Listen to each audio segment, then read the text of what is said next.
چاند رات یعنی رمضان المبارک کا جیسے ہی چاند نظر آئے اس شام مغرب کی نماز کے بعد ایک وظیفہ ہے چھوٹا سا، جو بندہ وہ وظیفہ کرتا ہے تو اس کی برکت سے اللہ رب العالمین اس کے رزق کے اندر، روزی کے اندر برکتیں ہی برکتیں عطا فرما دیتا ہے، بے بہا رزق اس کے پاس آتا ہے۔ تو یہ تو قرآنی وظیفہ ہے جس کے اندر کوئی شک و شبے والی بات نہیں ہے۔ ہم دوسرے عامل جو ہوتے ہیں، جاہل لوگ جو ہوتے ہیں، یا دوسرے الفاظ کے اندر ہم یوں کہہ دیں کہ 2 نمبر پیر جو ہیں، وہ ہمیں اگر کوئی بات کہہ دیں یہ عمل کر لو تو رزق وسیع ہو جائے گا، روزی کے اندر برکت ہو جائے گی، ہم ان کی باتوں کو اہمیت دیتے ہیں، ان کی باتوں پر عمل بھی کرتے ہیں،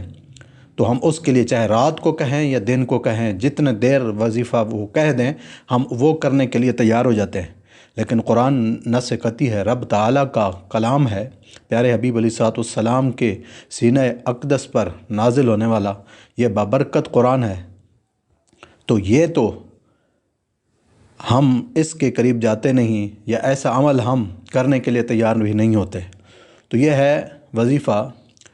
رمضان المبارک کا، جب چاند نظر آئے اس شام مغرب کے بعد۔ ایک چھوٹی سورت ہے، سورۃ القدر،